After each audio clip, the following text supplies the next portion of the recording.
Welcome to episode 15 of Haven of Horror. I keep saying this week to week, but mostly because I still can't believe that we're this far ahead. Milton, can you believe that we're 15 episodes in? Okay, till we get to the actual movies, stop that. Okay. So, of course, we're going to start with announcements. The first one is, you may have noticed, but we have been uploading a ridiculous amount of Resident Evil content over the last week. That is because I am a crazy person. Decided I wasn't satisfied with the live streams that we had archived on YouTube, so I downloaded them, chopped them up into 30-minute episodes, and I'm re-uploading them. So, Milton, we're uploading like 3 episodes a day. 3 videos a day.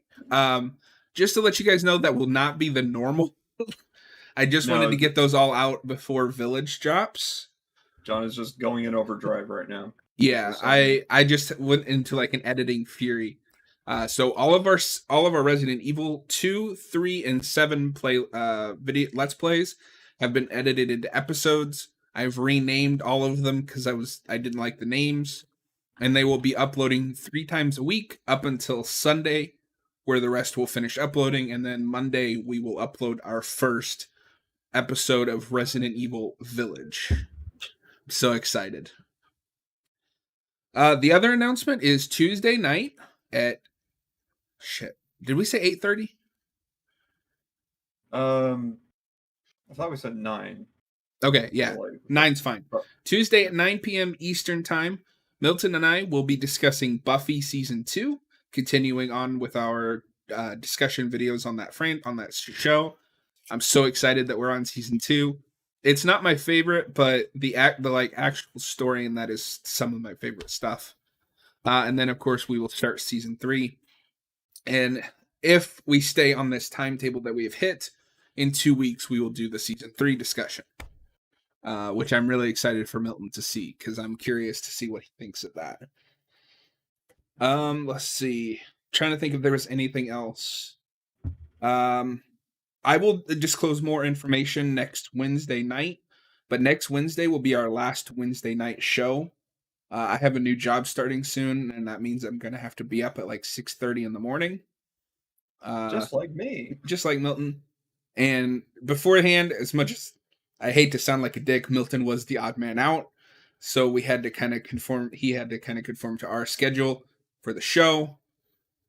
But now, I'm on the same kind of schedule as he is.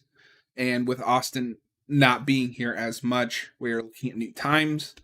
We are thinking Saturday afternoon. That may change if Austin's on the show, because of course we want to accommodate him as well. But stay tuned. Join the Discord, follow us on Twitter, whatever. That is where our first updates posted. Now, enough of the, behind the scenes stuff.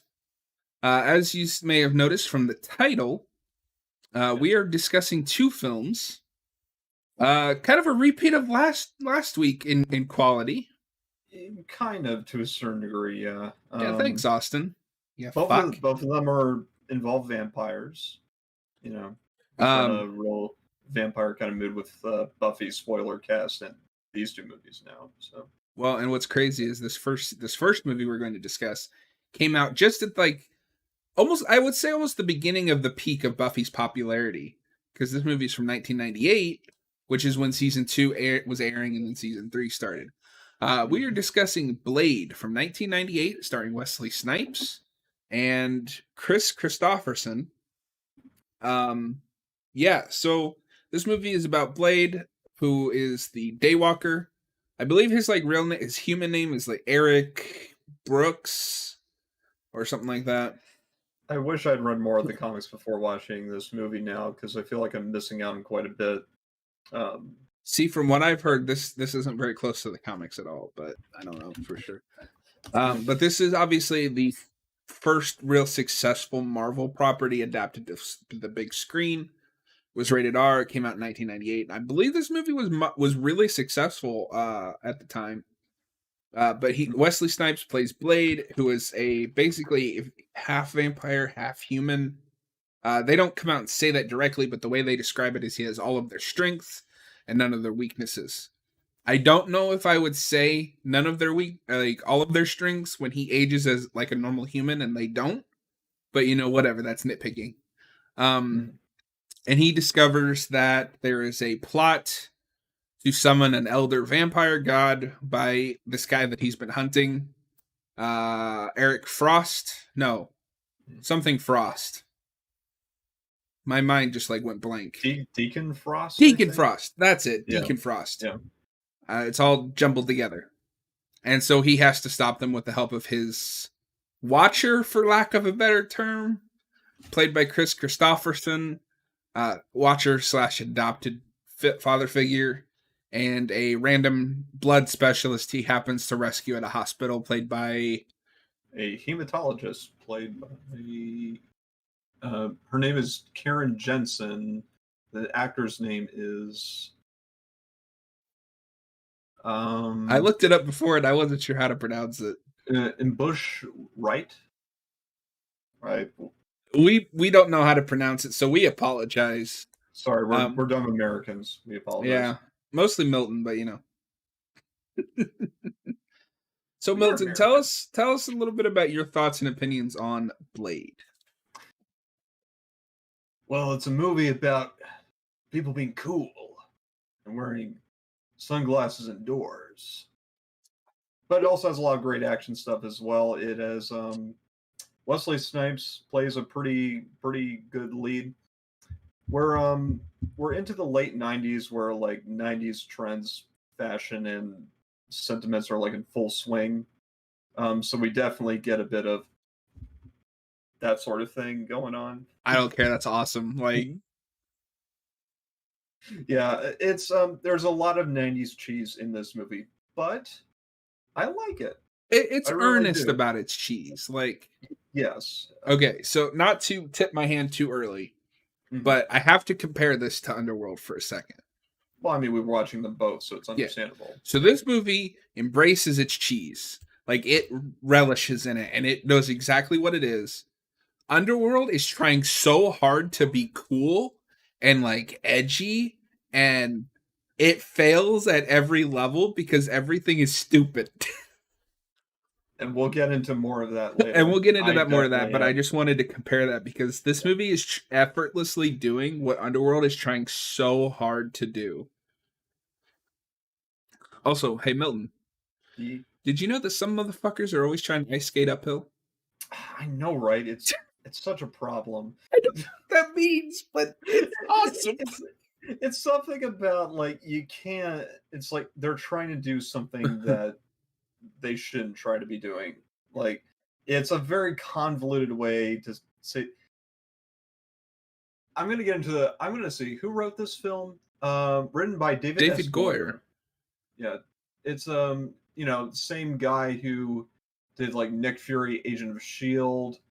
He did the Dark Knight trilogy as well. Man of Steel, Batman v Superman, Dawn of Justice, and like needless to say, he's written a lot of comic book films. Yes, some good, some bad. He was also the co-writer of the video games Call of Duty Black Ops 2, Cold War, and those video games as well, which I find to be interesting. Weird. Some hits and misses. For me, with Goyer, he is as good as the director that he's working with. So you range from like The Dark Knight, because he's working with Nolan, who's a master at his craft. Yeah. Or was, but I mean that's a different topic altogether. And then you also get stuff like Blade Trinity, which is just him and Ryan Reynolds goofing off for an hour and a half or 2 hours. Yeah, Stephen Norrington is the director for this movie, which is a very different flavor from Guillermo del Toro for the sequel, certainly. So I can't imagine how like audiences felt about that. Did you look at his filmography? Guillermo del Toro? Or no, Stephen Norrington. Stephen Norrington has done. He's a British filmmaker, English filmmaker. He's done like the League of Extraordinary Gentlemen. I could not believe this was from the same guy that did that movie. Yeah, it was. It's very odd. I mean, I can see a little bit of it, like a little. It's hard to tell with a lot of studio pictures though, like this, where it's like there's probably a heavy input from the studio, and not so much from like individuals, like the director or the writers. Well, and let it be noted that I also don't hate League of Extraordinary Gentlemen, but I haven't seen it since I was like 10. And when I was 10, it was like the coolest thing ever. I haven't Um, seen the movie, but I've heard things about it. I've seen some of the effects. I'm sure it looks terrible now. We get Um, into like late '90s where like a lot of the special effects that we have are in the development stage. Star Wars Episode One has recently been released, and it's trying to push so much, and a lot of well, this movies are was trying to before compete. episode 1, Um, no, Episode One was 99. Oh, you're right. Oh, you're right. It was. Sorry, I thought it was '97 for some reason. So, and this movie has a lot of that. Like, there's that scene towards the end where they're summoning, how do you pronounce it? La Tegra? La Legra? La Magra, La I think. Magra. Yeah. Sorry, I just watched like the rest of this morning. I was gonna watch both of these just last night, but I got an hour into Blade, and then my internet company was like, "Oh, we're doing maintenance. Fuck you." Oh shoot. Yeah, so I had to watch the other half this morning. But and then like the vampires like explode, and those like bat creatures take their place, and it looks terrible. So you get stuff like that, but you also get some really good practical effects. You Like get the some. guy that gets injected with the serum at the begin. It's either at the beginning or in the middle, and like he turns all red and like swells up before it explodes. That Mm. looked all right. I wish they would have kept that with some of the other Mhm. injections that happen, which people like explode from being engorged and stuff like that. I don't know. Some of the effects were inconsistent, but you do get some good stuff. Some good blood squibs every so often. Some good bullet effects. Well, and I mean, this The movie core. has one of the greatest openings in like cinematic history. Yeah. The choreography, it is pretty iconic by this point. We also have plenty of good choreography, especially fight choreography in this movie. I mean, the sword fight doesn't exactly compare to the Princess Bride, but I mean, how do you get past perfection? But it still does. It does its job. I should probably just make the confession now. I've never seen that, so One day we'll put a pin in that, and we'll get back to that later. well, I mean, we won't be doing it on this channel. It's not a horror Well, film. no, no, but I mean, we're not just this channel, guys. We have lives. We do No, other I'm only this channel.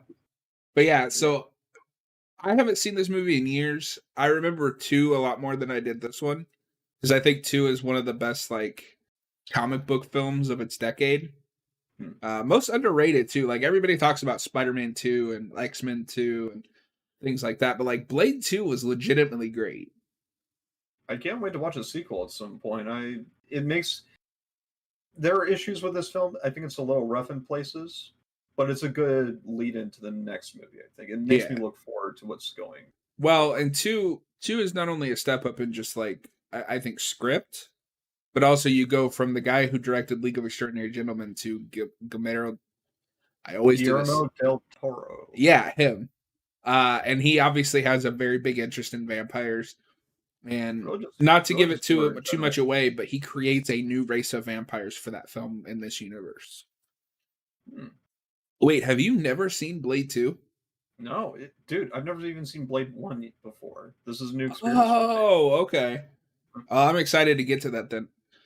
We will Yeah. have to figure out what we're going to pair with that. And that might just be us one time where I just pick those 2 movies because I want you to see that. 3, I don't want to do 3. It's just sad. Well, if we're doing 1 and 2, we have to do 3. God damn it. You know the rules. I hope you're So- ready to see the Ryan Reynolds show for an hour and a half. But anyway, yeah, this movie instantly like starts out and you can just tell it sets the tone immediately.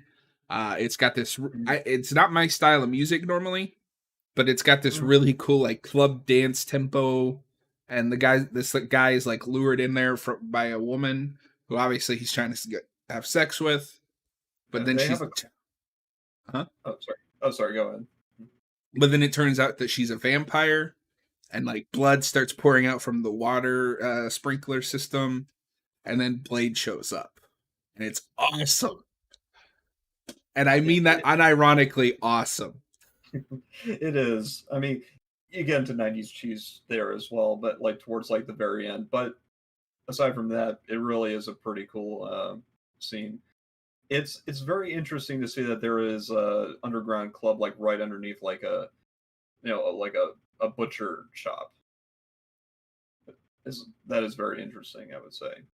That you have this meat locker and apparently it leads into a club downstairs, which I don't know the logistics of that, but I don't care.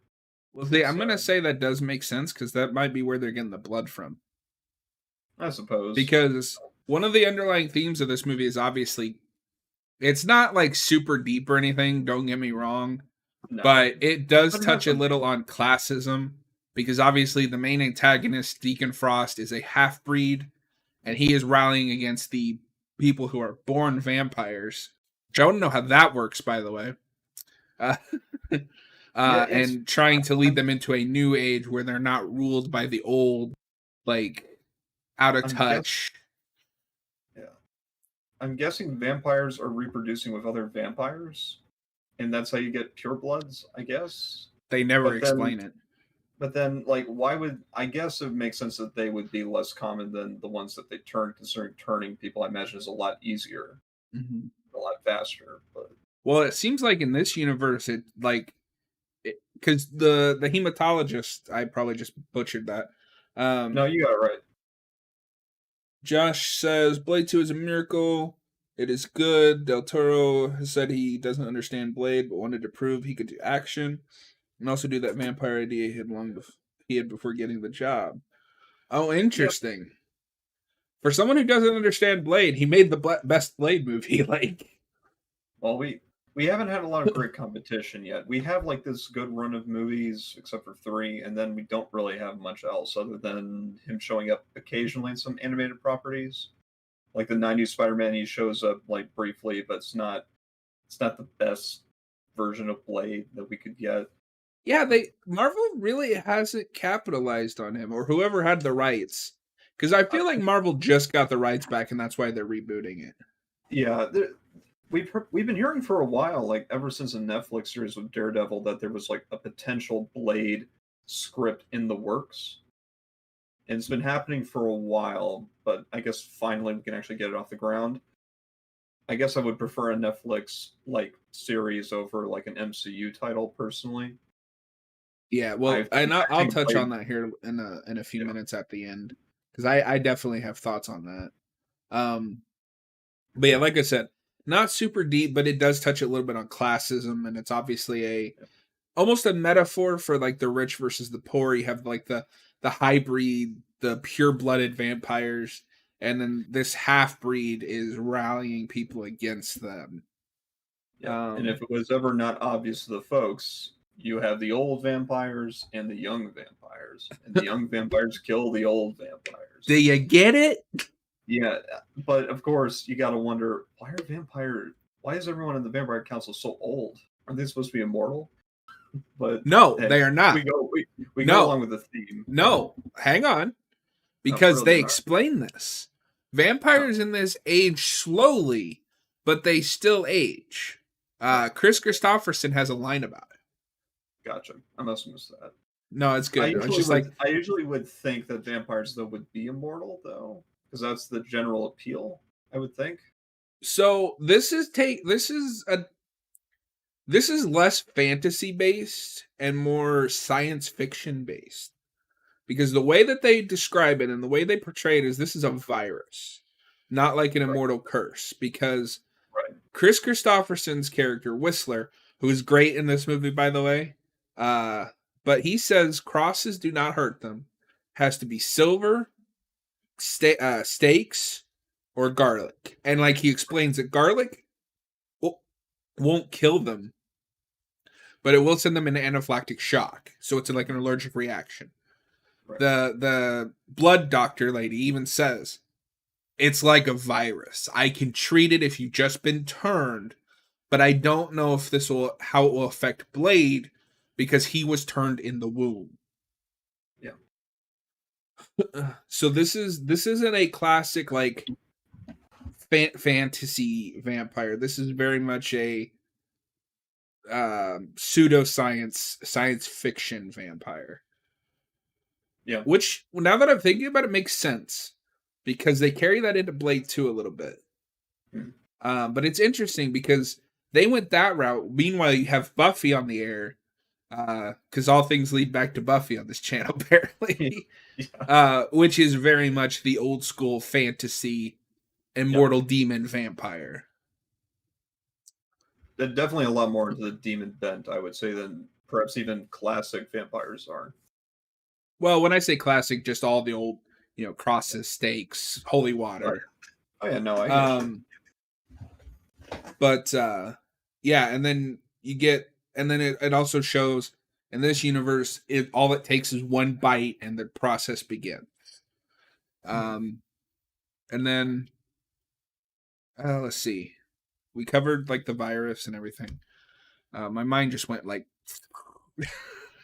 It definitely does that a bit with some of the action scenes. I can't imagine, like, especially in like the late '90s, having like effects and action like this, especially when you're probably so starved of it.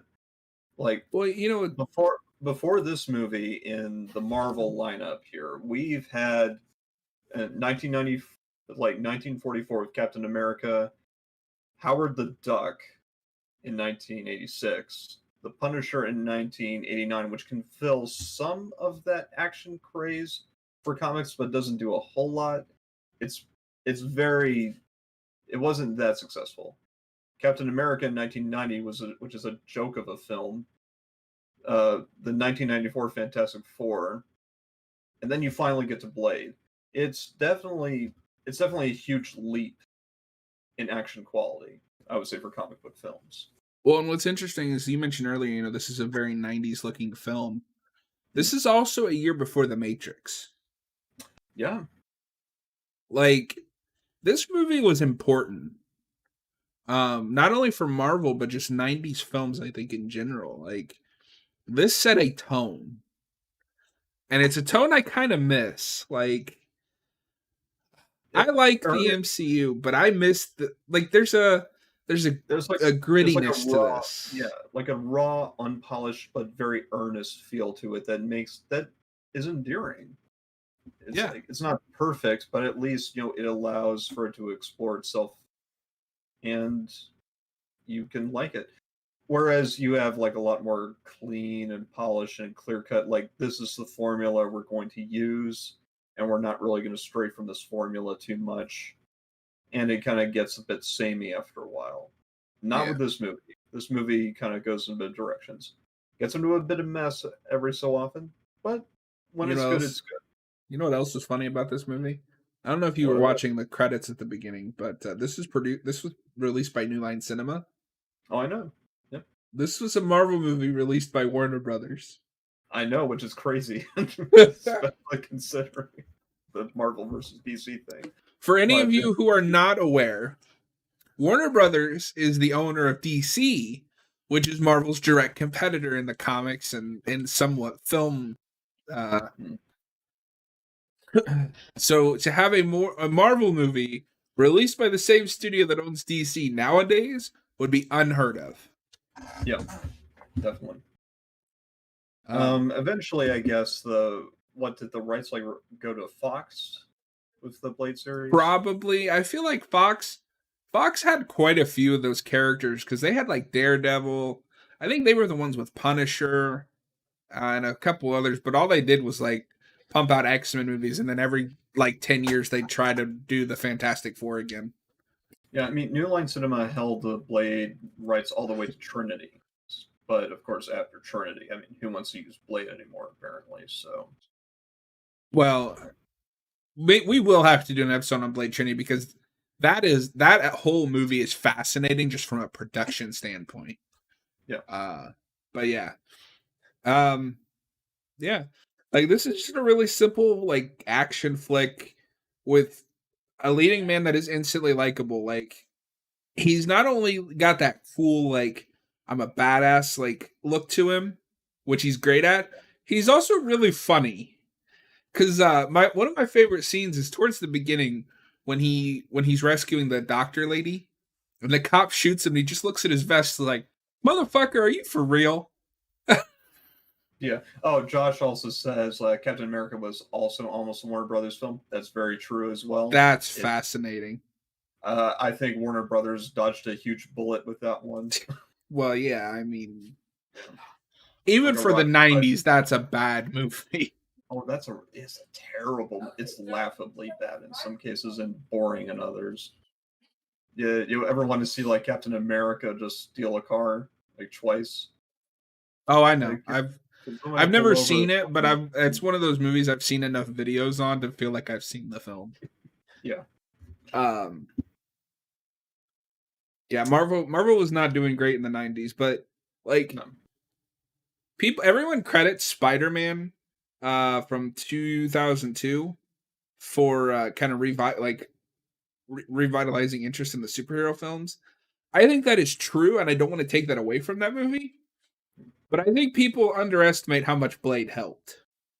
Certainly, it's probably the thing of we have the rated R crowd and we have the PG-13 crowd, and both of them are still quite a bit split during this time. So there's probably a bit of that going with the demographics of like who's watching what. Yeah, because But you like for also the had, 90s, this was this was a rated R film. yeah, There's enough blood in this movie to fill like 3 movies. and a bunch of blood that coagulates together to regenerate limbs, apparently. Um, Oh, that's the that's other thing I love in this movie is Donald Hugh. Blade just keeps beating the shit out of him the whole movie. one thing that I keep, of course, I mean, this goes into the silliness of the movie, but he keeps getting like almost to the point of death like several times over, and it's like, how does Blade not kill this guy? And then he kills this guy like very easily at the very end after he's Because had it's a some, running joke, yeah. yeah. That's fine. Like movies do that all the time. Yeah. Um, It's one of the first where we could more or less like take the stakes rather stakes quite seriously. ah, get out, Movie. get out of here with that pun. Yeah. So, But a huge, yeah. uh, this movie doesn't even. I would say this movie also does follow like a first, second, third act structure. Oh, But what I definitely. did appreciate is, and obviously full spoilers. I mean, this movie is what like 20+ years old. You know, we're always going to spoil these movies, guys. So Yeah. just in case you weren't getting. Whistler's death could have been handled really badly, and then it wasn't. I appreciated that we didn't turn Blade into this like quivering mess that's just like unable, doesn't not sure if he could go on, whatever. You know, your typical superhero when somebody dies. No, he's just like, I'm gonna go kill some motherfuckers. It's like I got a job to do. Whistler didn't die for nothing. Films like Blade And and X-Men helped a lot to prove in comparison to Spider-Man, which I think helped and allowed Blade to just be a solid film instead of relying on public perception. Carry it. Yeah, that's fair. yeah, but I am Chris gonna Christopherson does like a great job in his role, and who? Oh, it's Chris pretty well. Russo. Yeah, it's definitely one of the better scenes in this movie. I think, especially the lead up to it. You know, he doesn't just like die very quickly. He dies Although, very, very slowly. I am just gonna slightly spoil a scene in Blade 2 for you. It gets real awkward in Blade 2 because they retcon this. What? Yeah, he in Blade 2 they retcon it. He didn't kill himself.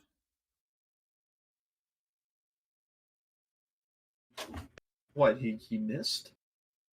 I don't remember now. It's been a minute, but they retcon it so that he's been turned, but he's in that like in between state, like the doctor is in this film, and so like the first act of the movie is rescuing Whistler, so he's back. But then I it, mean, but then it gets really dumb. Okay, are you ready for this? He dies okay. again at the beginning of the third movie. Um, like I get the trope. We have this established trope in a lot of these somewhat coming of age kind of movies. In some ways, with the Billsung Roman, with like the hero's journey of like the mentor dies, like a violent death or something like that, and that spurs the protagonist onwards. I understand it's a trope, and sometimes even to a certain extent a bit of a cliche when it happens in superhero movies. To immediately negate that in the sequel and then to backtrack over it again in like each movie, 3 is so really bad, stupid. dude. Like, Really stupid. but yeah. So as for this movie, that I would say in a way, this isn't a typical origin because when we meet Blade, he is already Blade. But this is very much also about him learning to be on his own because he has to, learn how to function without Whistler. Yeah. but then learns to function with someone else who I guess he initially discounts. And for like almost half of the film, I discounted the doctor as well because I didn't know what she was there for until she made that serum, which you can make vampires explode. I was glad that they eventually did that because if they didn't let her do anything else, I would wonder why this character's even here in this movie. So thank goodness they at least did that. Because we've Where, seen that trope, she's right? able to Like, actually, yeah, where she's actually able to be a hematologist because that's important. yeah, because I mean, we've seen that trope how many times in all kinds of media. Like, you introduce this new character who is our eyes in character to this crazy world, but they have no reason to be there. And it's a woman, so she must be a love interest too. And we get like a little bit of that, but not a whole lot. So Well, see, I I'm don't glad think they they do that at all. there's a little bit of like a sexual thing with like Blade keeps like when Blade starts feeding on her, but of Well, course that more or less just goes to the trope of vampirism. yeah, I I was know, gonna say that's just a vampire thing. yeah. Um, Although I do have a question about that. Can he turn people? Because she just cured herself, and unless that cure is also a vaccine, in theory, he just infected her again. But As I say, that's while a this movie gimme. can be a It's message thing. fine. It's just there to give Blade the power up so he can go kick more people's ass. Yeah, Like, yeah, and I'm surprised she actually manages to stay conscious after losing so much blood, and not only manages to that, actually, yeah. she so if you remember, he drinks until he's at full power or whatever he stops. Then she immediately goes and fights a bad guy. Hmm. Hey, we'll just have to move past it, Yeah, it's unfortunately. whatever.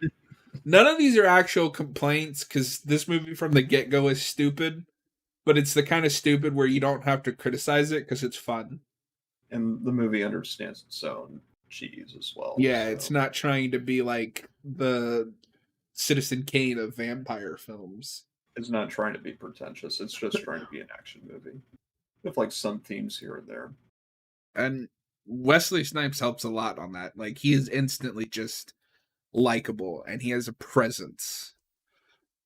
I think everyone does. All of the main players. Deacon Frost is great.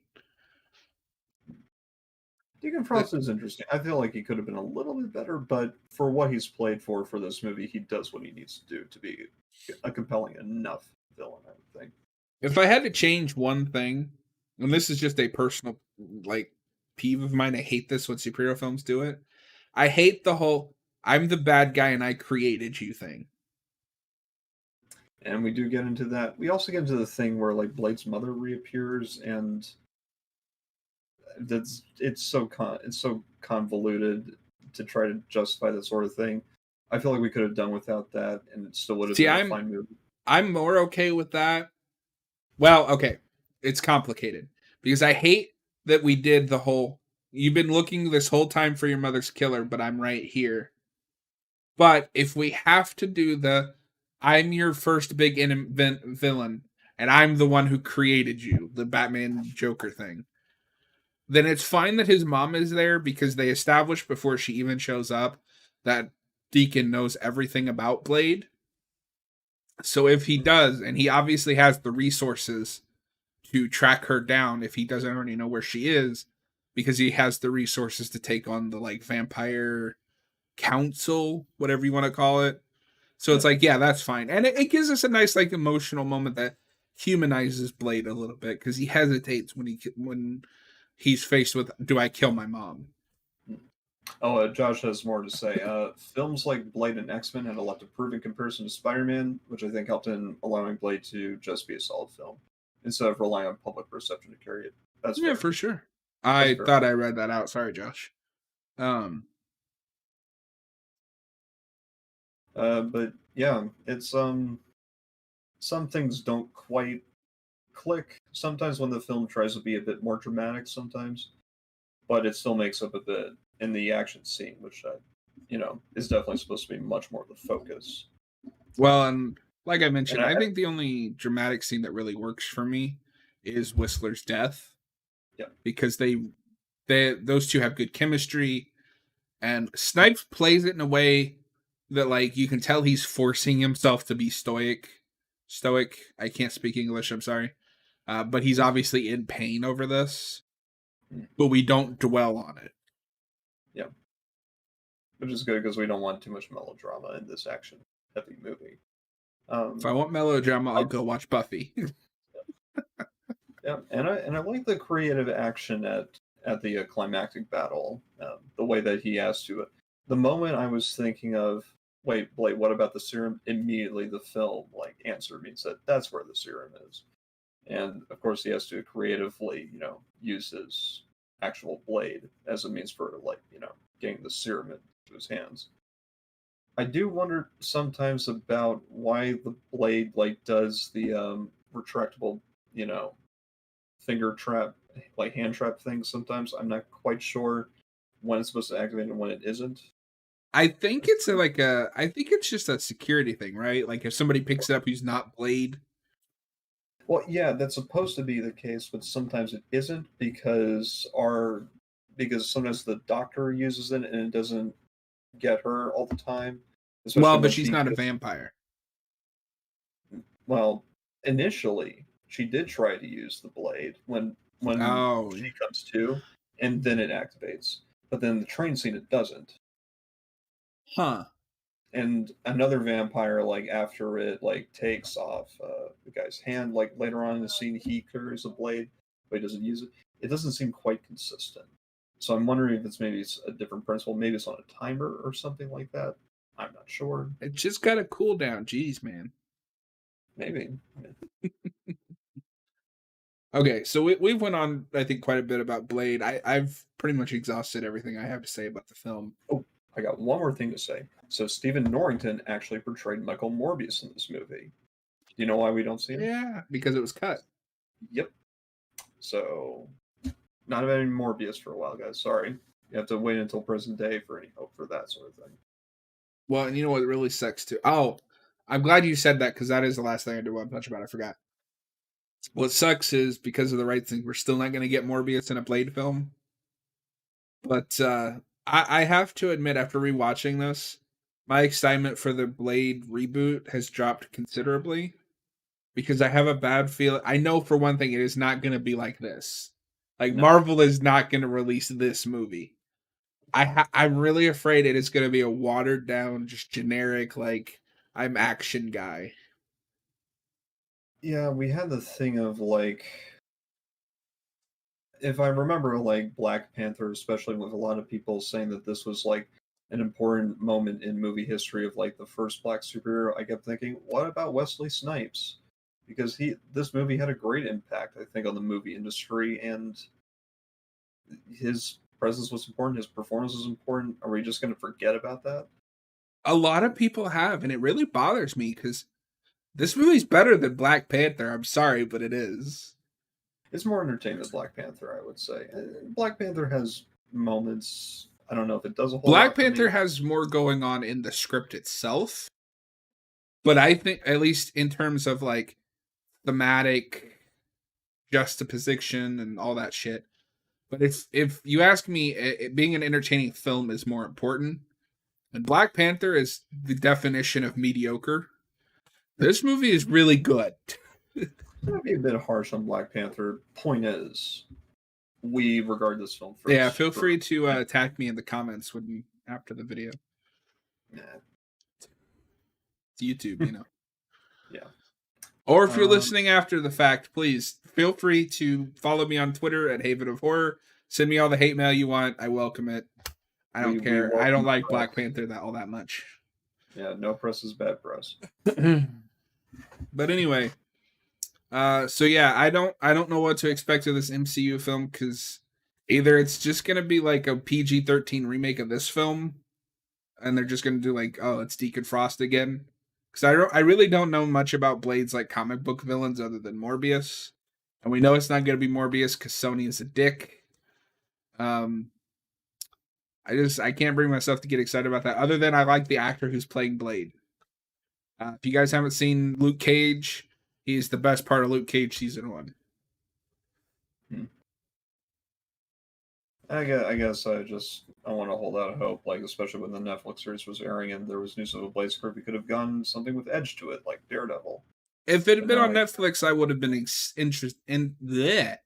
immediately more interested. But this is going to be a Marvel movie. Well, like a specific like Disney MCU movie, which Well, I mean, it's that or the Sony movies now. So yeah. Oh well. We'll hold out hope. Maybe that with the next generation, things might be better. Oh well. I am welcome to be proven wrong, Certainly. We're not trying but to be pretenders of doom here. I don't think it's going to be good. I think it's really odd they're doing it in the first place. But Marvel, Disney, and Marvel need to use the Fox name to open a studio to release rated R films that aren't part of the MCU. I don't need Blade connected to the greater Marvel universe. I think it makes less sense too, especially if you have like this great underlying threat. Especially when you have a character like Doctor Strange present in the mix. Like, Well, I, to be fair though, that's just like a comic book problem because we yeah, say Morbius is a Blade villain, but really he's a Spider-Man villain. yeah. You're gonna put Morbius in a Spider-Man movie? Probably not. So, Oh, Sony will at some point. They mm, want him to have his solo film first because we got to develop that really interesting character. But anyway, that's not about horror films. All right, Milton. Final thoughts and rating of Blade. final thoughts. I would say that if I was in 1998, I would say this film has some good points and some bad points. Overall, it's an entertaining experience, not necessarily a great critical experience. So I can understand some of the mixed reviews at the time of release. Would I still watch it? Absolutely. Would I look forward to the sequel? Definitely. Um, yeah, of course. It's definitely sad, kind of like looking back at this now to the point of how much potential we lost after the sequel. Unfortunately. Oh Well, I well, think that's life. yeah, because I think this is the first of the for superheroes anyway. This is the first third film basically kills the franchise. Yeah. I'll rate this a 3 out of 5, but like a very enjoyable 3 out of 5. I think this movie's wickedly entertaining. I know I sounded like a fucking '90s critic there. This movie has so much going for it. As long as you don't mind a "don't think about it" movie, because this is very much a "don't think about it" film. Just Yeah. sit back and enjoy the ride. I'm going to give this 3.5 out of 5. We'll absolutely watch this again. All right. Now we gotta talk about Underworld now. Oh God! All right. All right, I'll tell Milton, you. tell us about Underworld. Underworld is a movie starring Kate Beckinsale. There we go. It very much is a movie starring Kate Beckinsale. Beckinsale. It's yeah, the entire idea of it is, and just hang on before you interject, because I know that we'll have a lot to interject about. This is a movie with great visuals, great action, somewhat interesting uh, lore to it, a lot of questions that fans can ask, and definitely some very attractive actors. Do you know why this movie fails? Because why the heck do we want to care about vampires and their politics? They're supposed to be monsters. I don't care that Kate is our main actress. We have no reason to care about vampires. We have no reason to care about werewolves exactly. All I see as a human are just these two monster races going at it.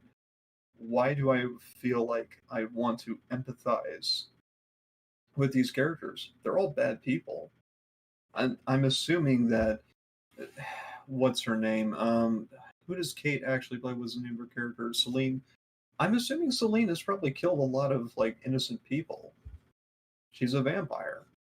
Why do I care about this? Why do I care about how Lycans and vampires have been fighting for a while? No one, there's no one to root for in this situation. They're called death dealers, but you could just call them vampires. And you also take a bit of the bite out of the whole vampire versus werewolf thing, especially since a lot of people are just using guns. and there's no consistency with how to kill vampires or lichens or whatnot. It just gets to the point where we just wanted like a fantasy sci-fi action movie, and we I want to take just some of want the it to elements, end. and we took some elements of Blade with the idea of these werewolves and vampires being like products of a virus, but it's just it goes into the dumb action movie stuff, but it tries to be something more. Unfortunately, it just ends up being pretentious. And So I'm going to agree and disagree with you. I agree with you on everything except for the great action. I think the action in this movie is fucking boring. It's just people standing there shooting guns at people in dog costumes, and vice versa. every so often we get some more But physical I'm action, also but going to disagree with you on Celine. I to a point. I agree in the final script she's fucking boring because the director just told Kate Beckinsale be as one note as you can. What is on paper is a very interesting character because the only thing that we learn about her by the end is that the lead vampire, played by the guy from Shaun of the Dead, whose name I can't remember, hmm. killed everyone that she loves and then tricked her into thinking the werewolves did it. So Oh, you you're talking. immediately Oh, sorry, go ahead. So you immediately have a character that is sympathetic because she's in a life that she was tricked into thinking that she was getting revenge on the people who killed her family. But To a certain degree, yeah, I can understand that. But the problem is, I would have liked it a bit better if she was maybe showed some reluctance towards killing humans. But we don't deal with a lot of actual humans in this plot, so it's hard to see any development of character. And you're talking about Bill Nye, by the way. yeah, That's yeah. guy who's Who's Victor, normally great, but I also think he sucks in this movie because I don't know what his character's supposed to be. he's supposed to, he's not expressed enough because he's supposed to be both like a loving father figure who's reluctantly against Celine initially, but then turns out to be a betrayal figure. The problem is that we don't get a lot of emotional investment in anything because why would we care about anyone in this movie? It, See, I think you could easily make me care about Celine because the character on paper is very relatable. She's a person who's just doing her job. oh yeah, the elements are there. The It's just problem is they don't come into play, unfortunately. The problem is that this movie wants so desperately to be Blade, because Blade is a very one. Um, he's not a deep character, is what I'm trying to say. He is all action, but he is funny. You want to root for him because he's charming and interesting. The person directing this movie just told Kate Beckinsale, "You are tortured woman. Talk like you have no emotion." Or talk like you talk like you're just dead inside all the time. That's what I said. Because there's been so much emotion or something like that. I don't know. Um, Point is, it just makes her a bland character, unfortunately. we don't And I understand that there are sequels and a prequel and all this shit. I don't care. I'm so tired of this movie. I watched it once and I was like, I'm never watching this again. This is the third time I've seen this fucking movie. I'm sick of it.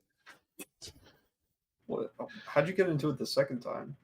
Uh, so one of my friends on Twitch hosts watch parties and I come hang out because I'm a mod. And I came on Okay. hang out and this was the movie that they picked. And I was like, oh, fuck. And then this was the third time. But anyway. All right. Thanks, Austin. What? But he's the one who organized the list. I just copy and pasted it together.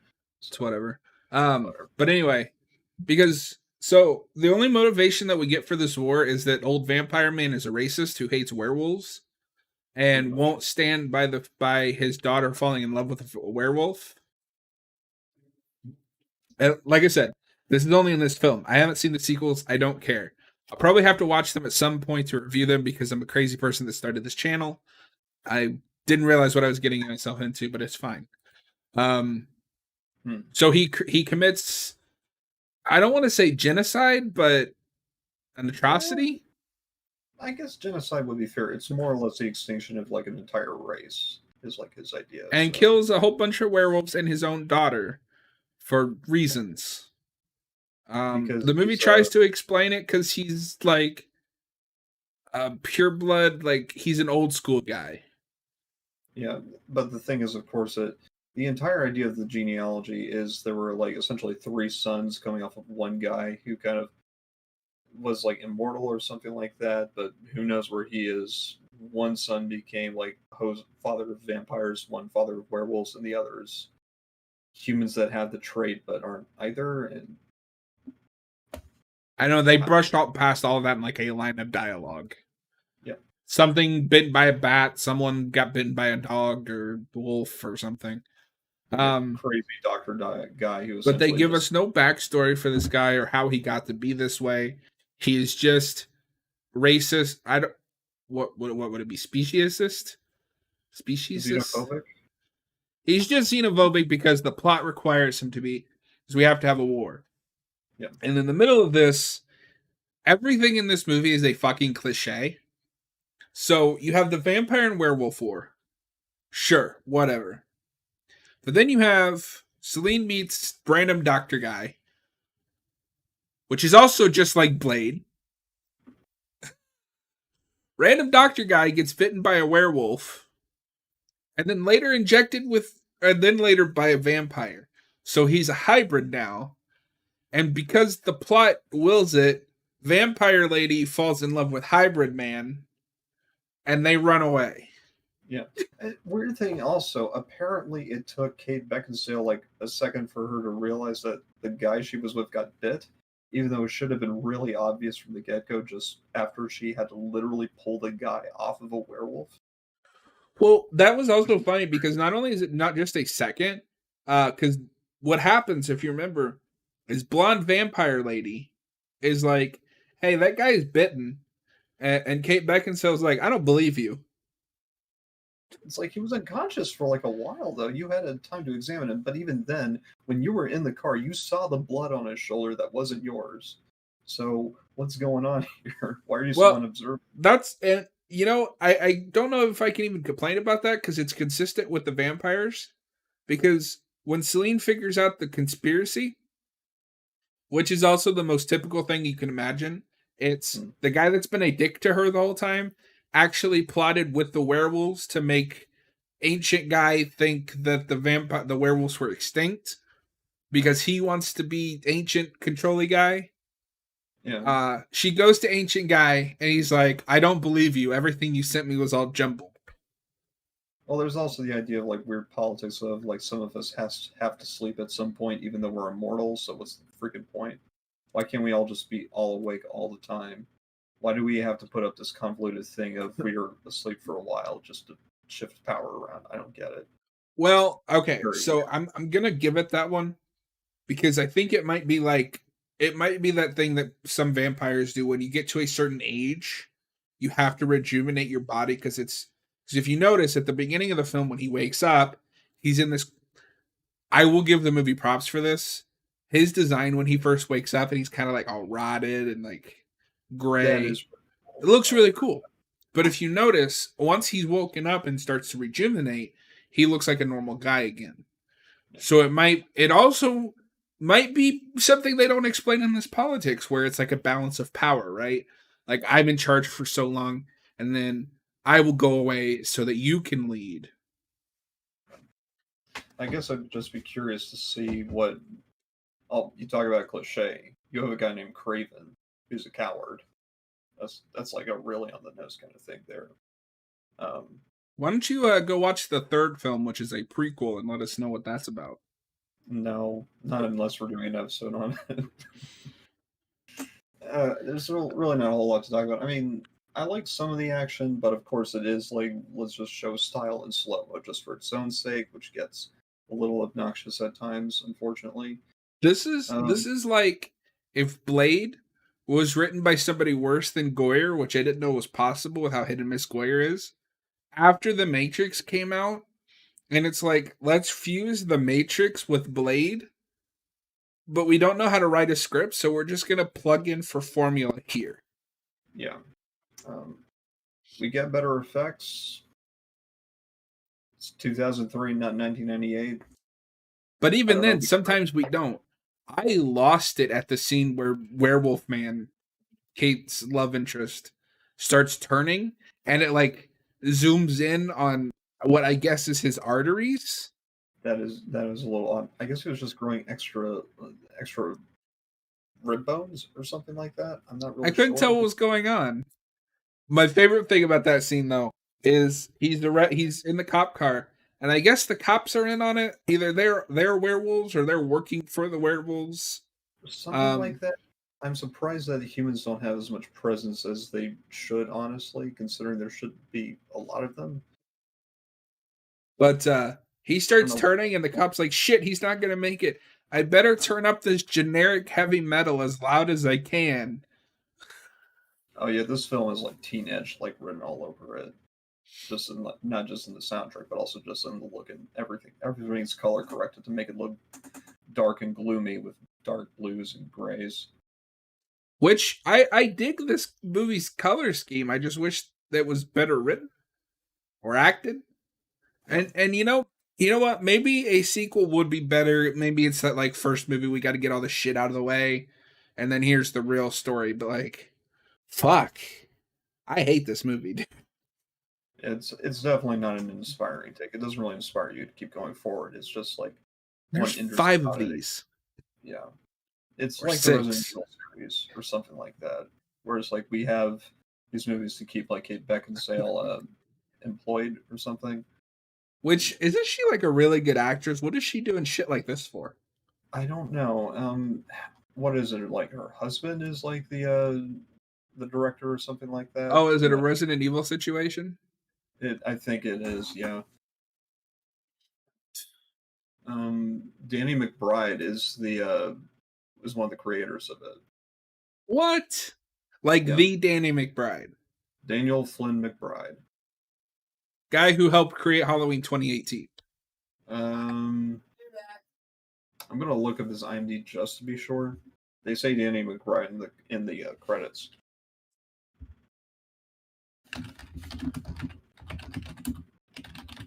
But yeah, if it really is that, then it's um, let's say filmography, film. No, I guess there's two Danny McBrides. There's like there's the actor, and then there's the other guy who just happens to have the same name. Started filmmaking. He was introduced. No, all I know of Danny McBride for is this Danny McBride is from Underworld. I don't get it, dude. But I've heard Kate Beckinsale is I think she's married or something. Let me look. Partners Michael Sheen.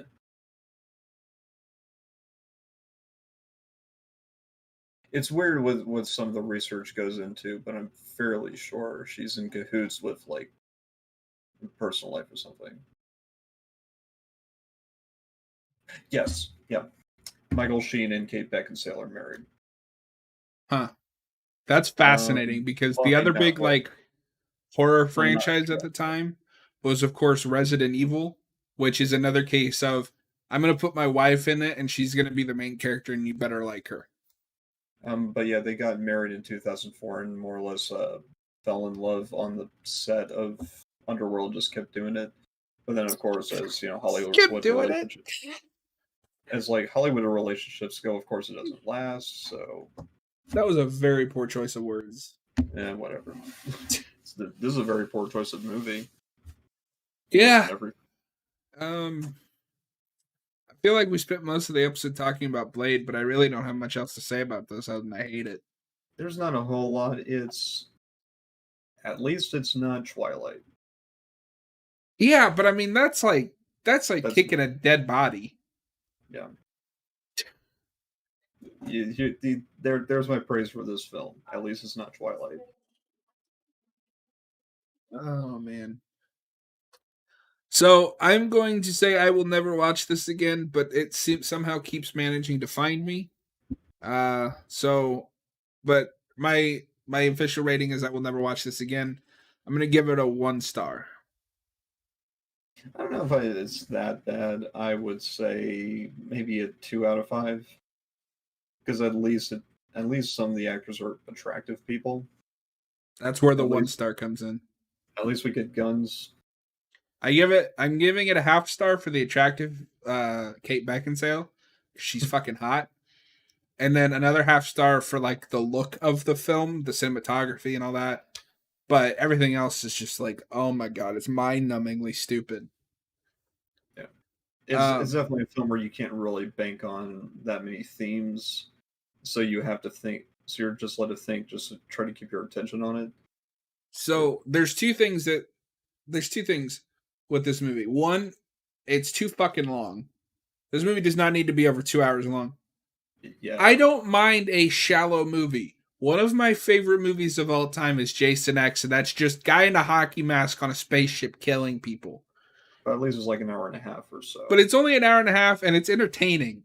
There is nothing in this movie that is entertaining. It is just boring people pretending that they're important and being boring. Yeah, that's all I've got for this. What about you? I think I might have liked the movie a bit more if it was like an hour and a half. That way, the pacing could have been better. And other than that, it's wishful thinking by this point to try to. It's like the Resident Evil movies, essentially. You watch them if you like Underworld, you will watch Underworld. If you like the sort of thing, you're going to like it. Other than that, we're going to watch better movies. Pardon our our our highfalutin upturned nose thinking here, but the movie doesn't have a lot going for it, unfortunately. Yeah. If you like Bill Nye as a villain, maybe you'll get something out of that too. He's a good He's actor. great in Shaun of the Dead. Yeah. So we are going to get a little off topic here for just a few minutes because I feel like we barely talked about that, and I think I want to make these videos at least an hour when it's just us. Hmm. So for those of you who don't know, we just finished our Resident Evil 7 playthrough. But Milton has been playing Resident Evil 7 in his off time. So I was just wondering, how is your playthrough with Resident Evil 7 been going? I like it. It's I'm like halfway through it. I'll get to the DLC and maybe we'll stream some of the DLC we weren't able to get to earlier. Yeah. We'll So see what happens. in the channel description, if you're watching this on YouTube, I have posted links to our Twitter, and our Instagram, which are both run by me. You can message us there. We are always taking requests for films. However, we are not going to spin the wheel this time because we might have a plan for next week, but I don't want to announce it until it's finalized. So follow us on Twitter. All I will say is that one of the films we might be reviewing is The Witch. So keep an eye out. The other thing is on Sundays, about 6 p.m. Eastern, Milton and I'd like to get together on Twitch and play games. This Sunday, we will be playing Resident Evil Village. So be sure to follow us there. That link is also in the channel description. For anyone who is just listening when I upload this to Anchor, which goes to like Spotify, Google Podcasts, blah, blah, blah, blah. It is twitch.tv/Haven of Horror. After we finish Village, I want to get back to our Last of Us playthrough because I've been really itching to get back into that game. And obviously, Milton has never seen it, so it's almost kind of showing him the game for the first time. And he's also like, God damn it, I wanted to play.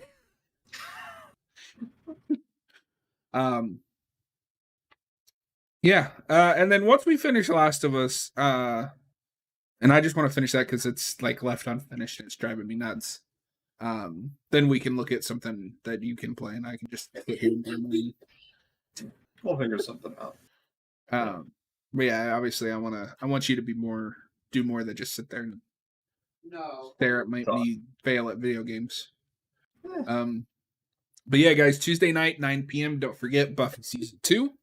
If you're listening to this after the fact on Anchor, we appreciate it. Milton, have you been doing anything else horror related this week? Well, John, eventually we'll get to Hellboy, right? Eventually, with everything up in the air right now, who knows?